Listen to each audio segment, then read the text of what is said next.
Qarang, современный biznes yuritishlik haqidagi qo'llanmada bu narsa yo'q. To'g'rimi? Bozor o'rganib chiqishlik kerak, sezonda tovarni olib kelishlik kerak, vaqtda narxni ko'tarishlik kerak. Bular faqatgina moddiy sabablarga suyanadi biznesingizni yurgizishlikni. Ammo islom nima deydi?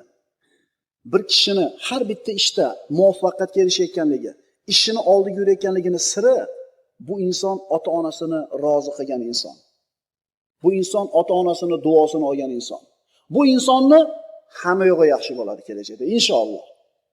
Endi boyaga ishi yurishmayotganligidan shikoyat qilayotgan odamlarni nimaga yurishmayapti ishi desangiz, xuddi mana shu narsa sabab bo'lgan. Ota-onasini norozi qilgan.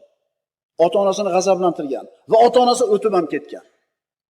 Norozi bo'lgan holida. Qarang, Alloh taolo nimani buyurdi? Astagfiru billah. Va qada robbuka alla ta'budu illa iyyahu va bil validayni ihsana.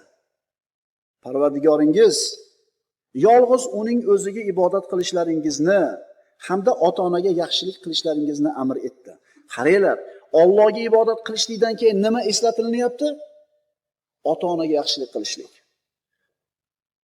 Imma yablughanna 'indaka al-kibar ahaduhuma aw kilahuma fala taqul lahumā uff va la tanharhuma va qul lahumā qawlan karīma.